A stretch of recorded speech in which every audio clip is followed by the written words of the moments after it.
Welcome to Great Talk and Entertainment. I'm your host, KJ, and this is a YouTube channel where I review movies and TV shows from all your favorite superheroes, including Marvel Comics, DC Comics, and much more. Please subscribe to my YouTube channel, Great Talk and Entertainment official channel.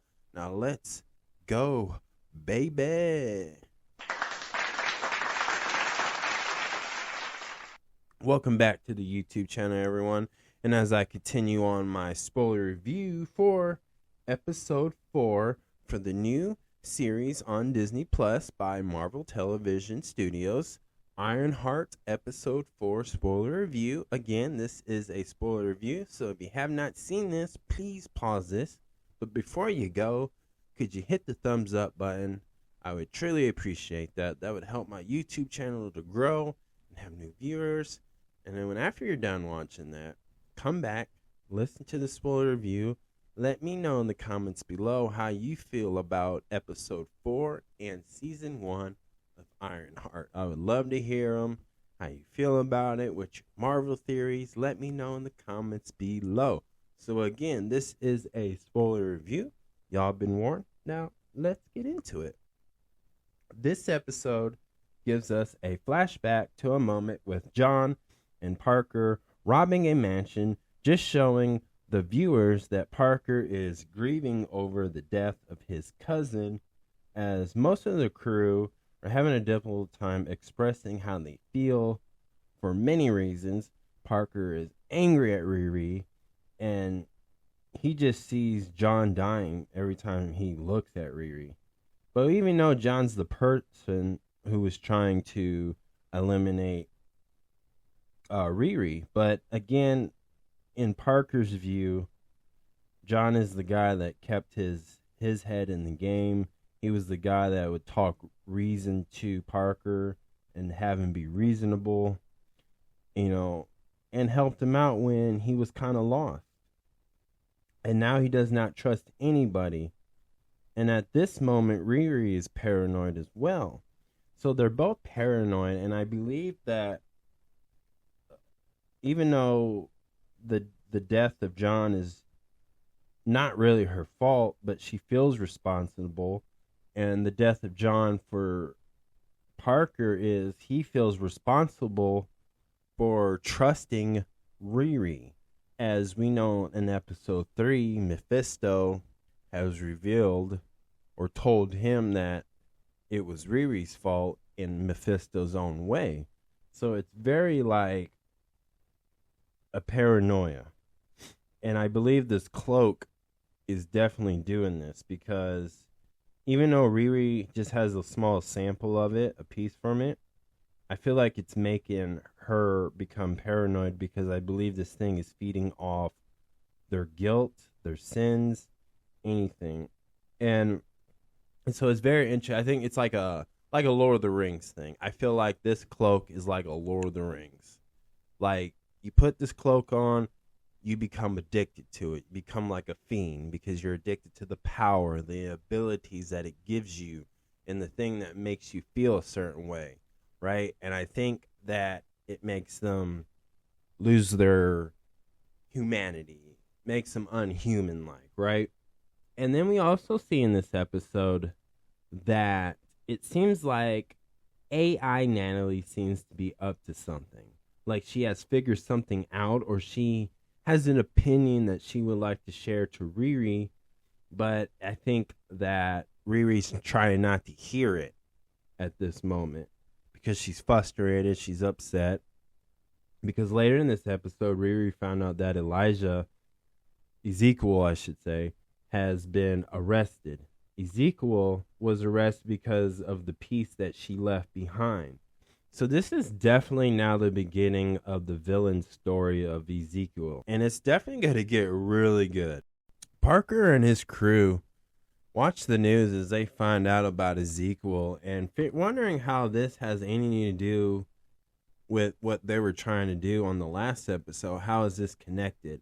And so now everybody's very suspicious. And obviously this paranoids Parker so much, because now they're all going to think of Riri has something to do with this. and that she had somebody else in on it and they didn't know about it. And that shows how Riri just life is kind of crumbling as things are heating up now. And Riri's paranoid because once he finds out, like, he's gonna get her, like this is like a gang thing, right? And it's definitely stretching her out. And I feel like she may come clean, but to who? It can be anybody. In that, because we see a scene where Riri has a nightmare, and she wakes up in her iron suit, and it reminds me of like Iron Man 3 when he had a nightmare. They kind of have like a trauma thing. That for her, that somebody died on her watch. Again, trauma is like trauma. And for Tony Stark, it was the event in New York with Thanos. And so I get it. So it's kind of a parallel thing, but it's just making her stressing out, and she's being overprotected to her family and friends that she's trying to protect, which it's 100% reasonable and agreeable. Like, anybody would have done that in her shoes.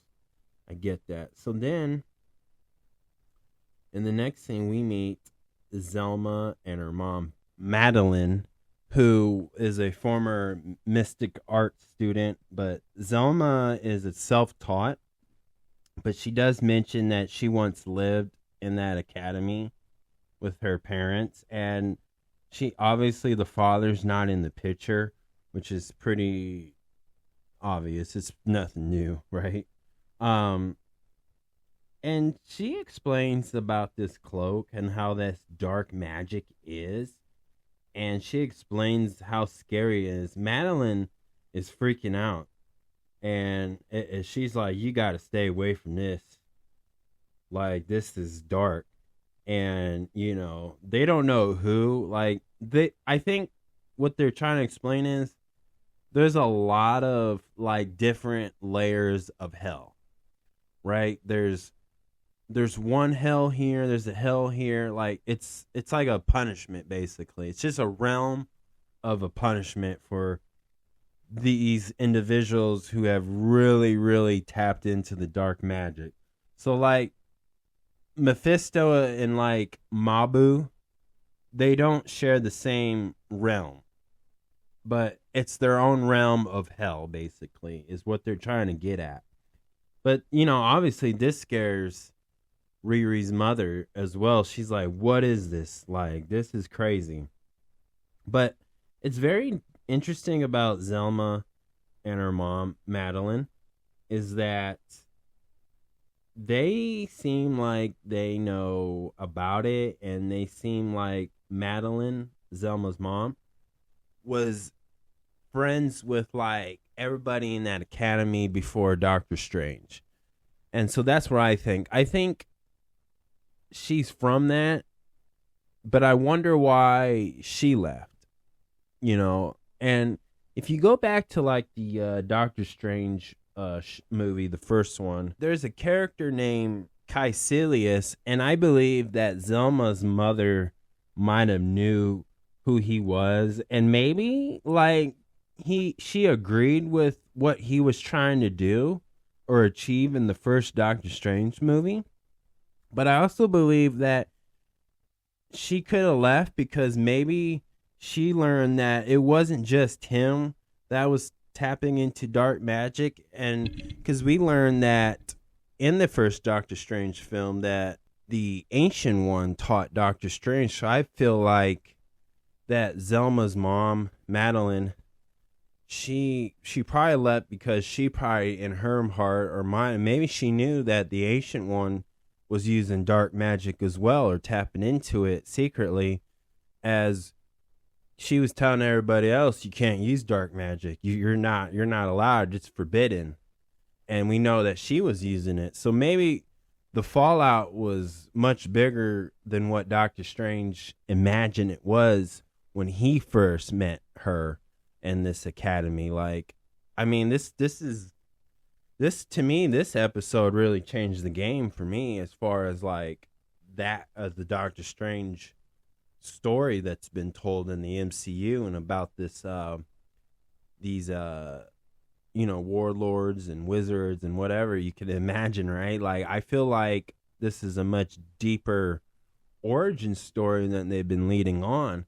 And it's very interesting that they put this in Ironheart too as well, but I like where they're going with it because it gives you a little backstory of like what's to come and like how much the deeper you go in with this dark magic and the people you may not want to meet and you shouldn't want to meet, but that comes with the consequences of it.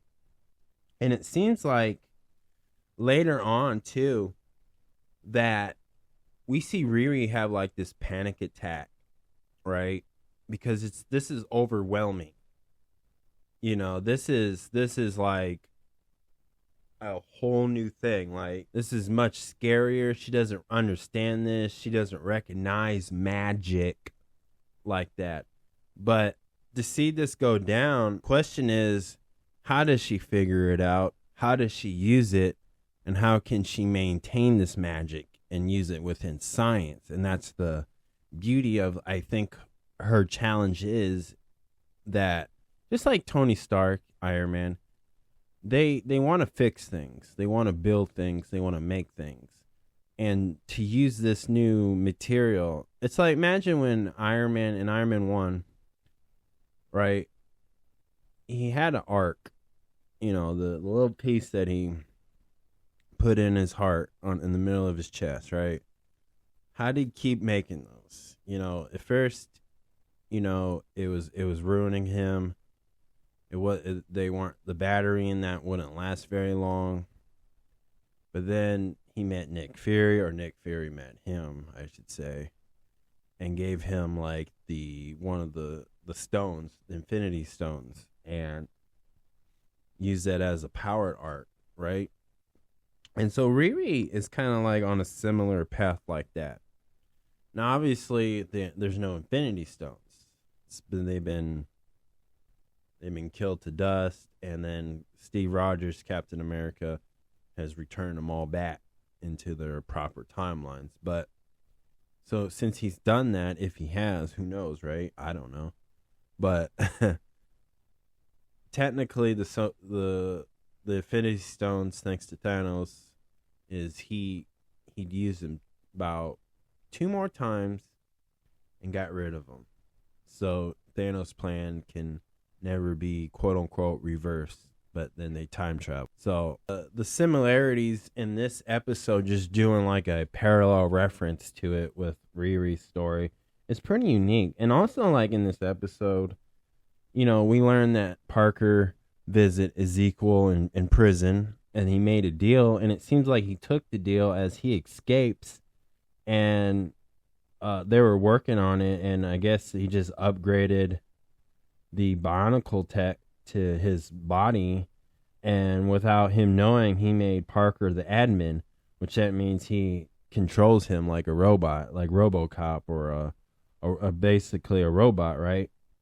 And it just seems like it's going to lead up to a battle of like some sort of Iron Suit versus Iron Suit, something like that. And maybe not, I'm not saying Ezekiel's going to get an Iron Suit in this show, but I feel like it's going to be some type of battle between these two where she wears the suit and stuff.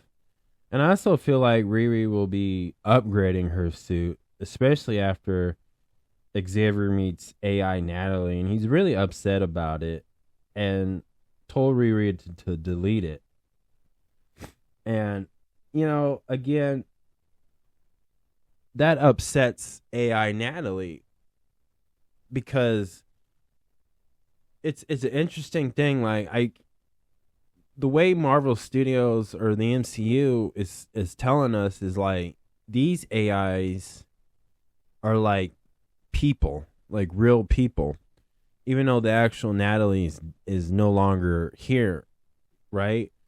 And so even though she's not technically the legit sister to Xavier, but it hurts her feelings. And so, she kind of just dips out. But it's a real interesting thing. And I feel like they're gonna find a way to do magic and AI, and I wonder how that's gonna look in the MCU. But this opens up so many possibilities of where they could go with that type of story arc. And maybe there's gonna be more to like Doctor Strange's like trilogy. You know, we got 2 Doctor Strange movies out, and if they do a third Doctor Strange, that completes his trilogy. But you can also build off so many spin-offs with these, and now like they're kind of introducing Zelma and her, right, is a big step to like, okay, there's more to this. There's more to the story of the Mystic arcs. Like, they're probably gonna focus more on those characters than Doctor Strange at the moment and save him for like Avengers movies and stuff. So that's the hint I get out of it when they show stuff like that. And with the AI thing with Natalie, it kind of gives me an idea of like they're going to find a way to maybe bring back certain characters in AI form, but I wonder why they would go that route. And the only person I can think of that would make sense for that would be Tony Stark. But would they do that, and why would they do that in the MCU? I know they done it in comic books, but comic books and the MCU story and the timeline order are completely different. And so but if I had to just stick to this show, I feel like AI Natalie is going to be an important part of Riri's story as far as like where this is going to take it at too as well. So I'm basically saying there's so many possibilities of a story that could take. And do they take this part of the story and expand it in other Marvel projects, or do they just keep this story within this series? And if I was them, I can see them just sticking to this series where I believe like something happens to this AI Natalie and Riri gets desperate. I could see something like that. What I mean by desperate too, it can be anything like, okay, this is going to be the main suit, the main part of her suit that makes her suit special and different from, Iron Man's suit. This is the thing that defines who Riri is. This is like, for Parker, it's John, his cousin John. For her, it's this AI Natalie that keeps her head straight, keeps her head on her shoulder. That's where I kind of think that if they just stick to the show, of the story of this show's going with this particular season, I think it'd be something like that. Like, this is something that comforts her. This keeps her calm. This keeps her relaxed. This keeps her focused. I don't think Riri's the type of person who's trying to bring people back from the dead, but I think she's a person who's trying to protect other innocent people so they don't have to go through what she went through. That's where I'm thinking they're going to go with.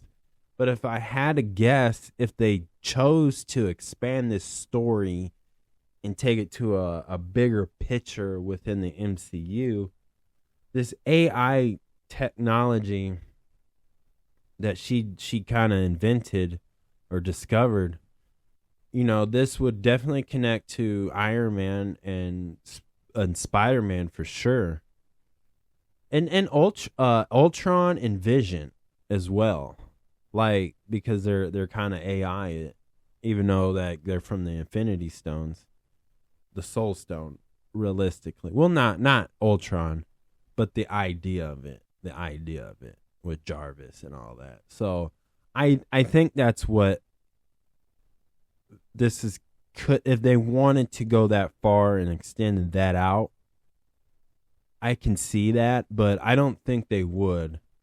I don't think the Vision series that they're producing will have that type of connection, and I don't think they want to, because that's going to get a little bit of messy in the story, even though they could execute it and make some really great content and storytelling with that, but I'm going to play it safe, and I feel like this thing with AI Natalie is just something that's going to help her find peace and move on and from grieving from the death that she witnessed from her stepdad and the actual Natalie, who's her best friend. So that's what I'm thinking most, that they're gonna play it safe with, just to keep this to focus on the show and not too much on other MCU stories in the MCU. So that's what I'm thinking when it comes to that.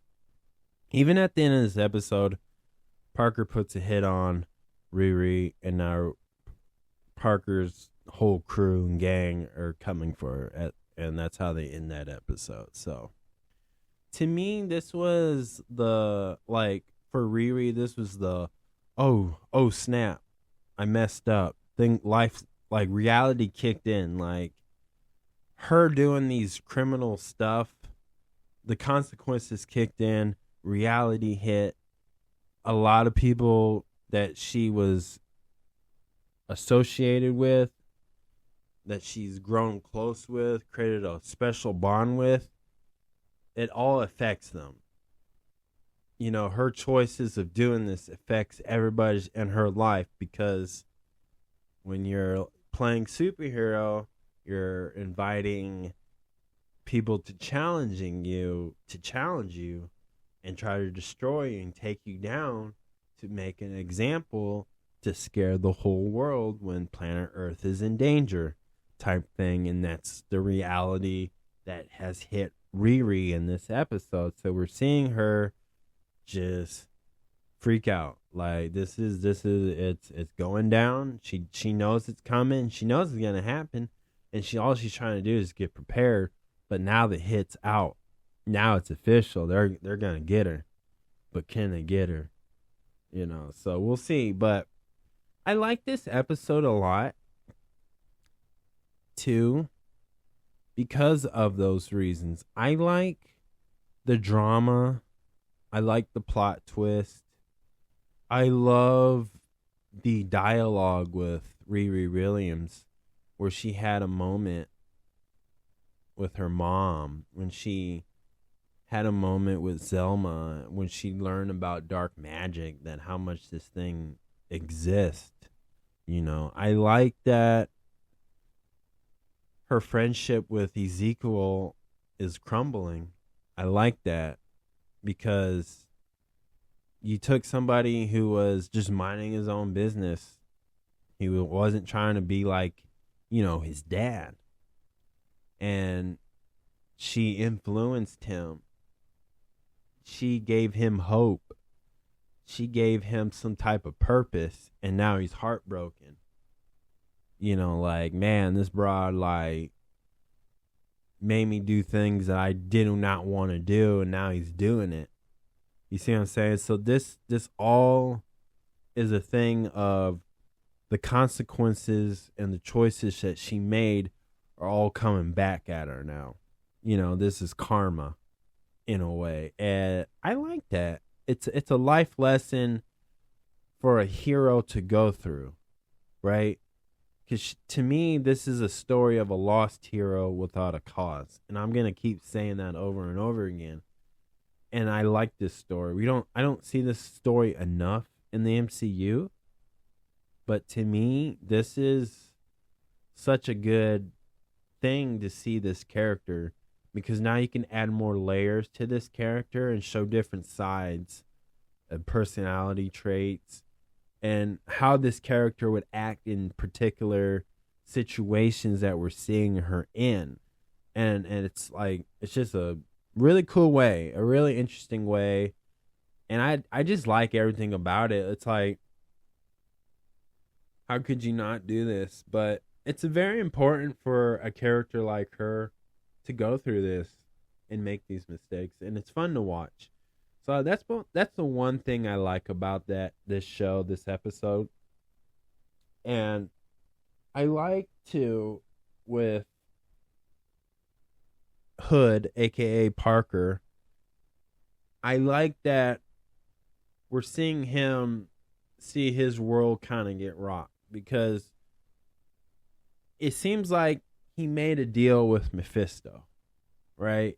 How did he get this cloak? Where did he get this? Did he steal it? Did he read about it?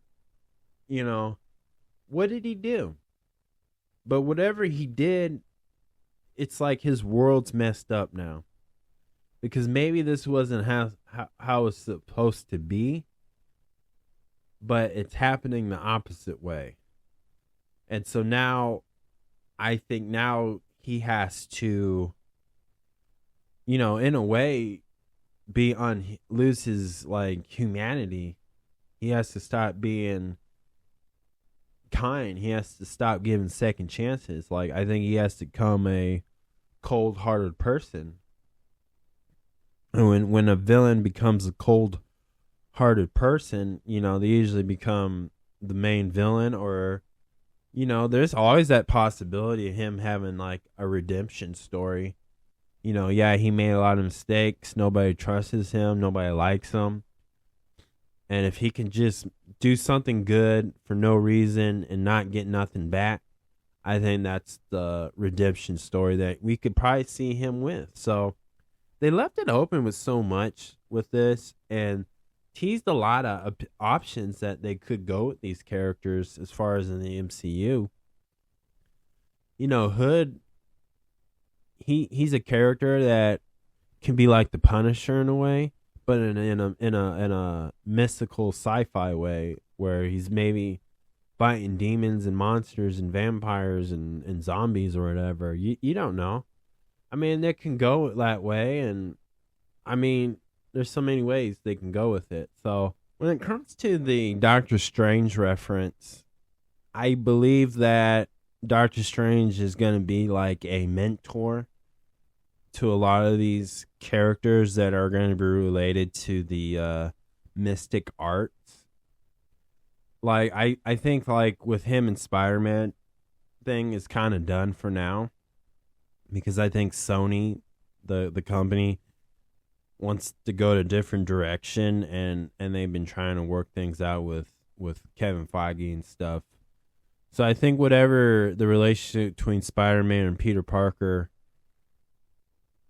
is on pause for a moment, but I think Marvel Studios is going to do that mentor storytelling with Doctor Strange with these younger characters in this show. Maybe, possibility. I think that's the idea, and which is fine, but we don't know where Doctor Strange is really at the moment, since Multiverse of Madness. Like, he went into another world with another person to check on Mabu. So I don't Dormammu, I should say. So I don't know what that's going to be like, but it'd be very interesting to see where he's at for since then. Like, but the idea that they mentioned him and had that much reference is, I think that's an important hint of, hey, Doctor Strange film is in works, or we'll see this character again at some point in the MCU. So there's a lot going on with that. But as far as this episode, I really like just the emotional, dramatic performance that all these characters did, because, we're seeing like, what's they're like when they're when there's a lot of pressure. What's it like when they make a lot of mistakes, and how do they fix their mistakes? How do they, become a better person at it? How do they go to the next level? And I like seeing those stuff. So there was a lot going on, and I felt like episode 4 was the episode to do it. But I like that they just focusing on the IronHeart series as far as adding so much. But it was a very interesting for the Doctor Strange reference for sure. So a lot of good things that could happen with that. But I don't know the direction that they're going with Doctor Strange as far as how this would connect to IronHeart. Obviously, just the magic stuff and dark magic, but in a more expanded cinematic universe way. I'm not really sure. And just where it's at in timeline, of this show. So, because this takes place after Thor, Love and Thunder, and then after this, it's Werewolf by Night. So, if I had to give this episode a 1 out of 10, I'm definitely giving it a 6. Really good episode. Really want a lot of action like that, but I really appreciate them showing like a softer side to certain characters, and see some of these characters kind of fumble, kind of get paranoid, and we're seeing them under that quote unquote pressure that whatever they're going through. So I definitely like that. But that's my review, y'all. Please subscribe to my YouTube channel, Great Talk and Entertainment official channel. Subscribe, hit that notification button so you can always be updated with all my latest content. Thank you guys, and peace out.